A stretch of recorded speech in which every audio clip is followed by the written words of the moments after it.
You know, there are some cities that just feel heavy with history, and Edinburgh is definitely one of them. And we're not just talking about some cool old buildings. This is a story about a city literally built on conflict, on flashes of genius, and on just pure, stubborn survival. This place had to fight for its very right to exist over and over again. So let's dive right in. And really, this quote just says it all, doesn't it? Fought over, burned down, rebuilt, and fought over again. That's the story of Edinburgh in a nutshell. It's this constant, brutal cycle of destruction followed by this incredible reinvention. That resilience, that theme of endurance, it's not just a metaphor. You can feel it in the very stones of the city. All right, Chapter 1, The Fortress on the Rock. And really, it all starts with the land itself. Before there was ever a city, before there were even people, there was this incredible rock. It's this massive, ancient volcanic plug just jutting out of the landscape. And if you wanted to build a fortress, well, you couldn't ask for a better spot. It was the ultimate high ground, totally defensible. So people have been hanging around this area for like over 10,000 years. But if we fast forward a bit, the story of the city really kicks off with a Celtic tribe, the Vodadini. Around the year 600, they built a fort right up on that rock, and they called it Din Eden. But then, a huge turning point. In 638, the Angles from Northumbria swept in and captured it. And that one event, right there, changed absolutely everything. And you can actually see the story of that conquest right in the city's name, which is pretty cool when you think about it. So you had the original Celtic name Din Eden, which basically means Fortress of Eden.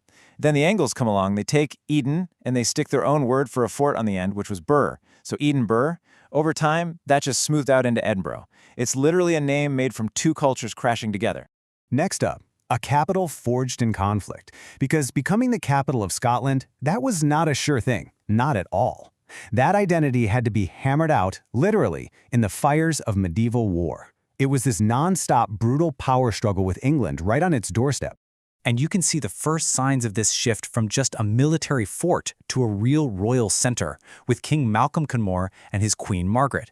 She was so devout that she was later made a saint. And this tiny little chapel was built for her, and get this, it's the oldest building in the entire city that's still standing. Tucked away inside the castle walls, it's this quiet little reminder of where Edinburgh's royal story began. Okay, but if Margaret planted the seed, it was her son, King David I, who drew up the blueprint for the whole city. He's the one who says, right, this is now a royal burgh, which was a huge deal for trade. He laid out the main market street, the future Royal Mile. He granted these long, thin plots of land to merchants, which is why you get all those famous narrow alleyways, the closes. And then he founded Holyrood Abbey, way down at the other end. Boom, the whole spine of the medieval old town we still see today, that was his vision. Yeah, that piece didn't last long. The wars of Scottish independence turned Edinburgh into this brutal tug-of-war. English kings would march up, seize the castle, burn the town. But the Scots just refused to give up. Their defiance was legendary. I mean, in 1314, you have this story that sounds like something out of a movie. A small group of Robert the Bruce's best men, in the middle of the night, literally scaled the sheer cliff face of the castle rock to sneak in and take it back. It's just an insane, unbelievable act of bravery. Okay, moving on to the Age of Enlightenment. Now, the next couple of centuries were maybe the most chaotic in the city's entire history. We're talking religious upheaval, royal scandals, just absolute turmoil. But here's the paradox, the weird thing. All of that chaos somehow, someway, paved the way for this incredible explosion of genius that we now call the Scottish Enlightenment. Man, the 16th century was just one crisis after another. It kicks off with the Battle of Flodden, a total disaster that kills the Scottish king and pretty much the entire nobility. Then, you get something called the Rough Wooing, which sounds weird, but was actually a terrifying English invasion where they set Edinburgh on fire for 3 days straight. And if that wasn't enough, right in the middle of all this violence and chaos, the Protestant Reformation explodes onto the scene, led by the fiery, intense preacher John Knox, who completely upends the entire country's religion. And walking right into the middle of this Protestant firestorm is a Catholic queen, Mary, Queen of Scots. Her story is one of the great tragedies, and it all plays out right here in Edinburgh. I mean, just look at how fast it all unravels. She watches her own secretary get murdered in front of her by her jealous husband. Then, that same husband gets mysteriously blown up. And then, and this was the final straw, she marries the guy everyone thinks did it. The city just turned on her, and it was a fast track from there to losing her throne and eventually her life. So in 1707, the Act of Union happens.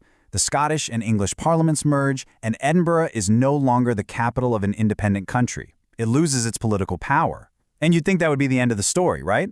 But no, in one of its greatest reinventions, the city pivots. It channels all that energy away from politics and into ideas. It becomes this absolute intellectual powerhouse, the heart of the Scottish Enlightenment. You've got guys like David Hume in philosophy, Adam Smith basically inventing modern economics, James Hutton changing how we see geology. These thinkers literally reshaped the modern world, right from Edinburgh.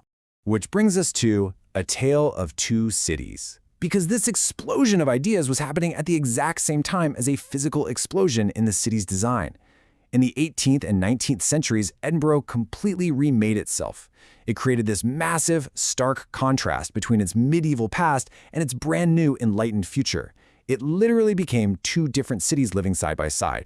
So on one hand, you have the Old Town. Think of it as a vertical city, just these ridiculously tall, crammed-together medieval buildings.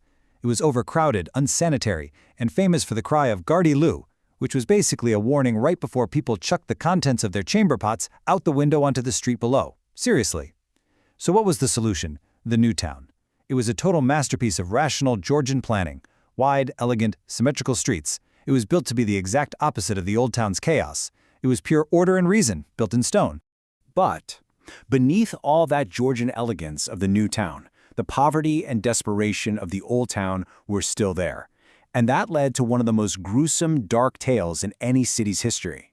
See, Edinburgh's medical schools were world famous, but they were desperate for cadavers to dissect. There just wasn't a legal supply. So, two men, William Burke and William Hare, saw a business opportunity. They decided to create their own supply chain. They murdered at least 16 people, usually poor lodgers, and sold their bodies to the anatomy schools. 25,000. That's the number of people who showed up to watch William Burke get publicly hanged in 1829. The public horror and outrage were just off the charts.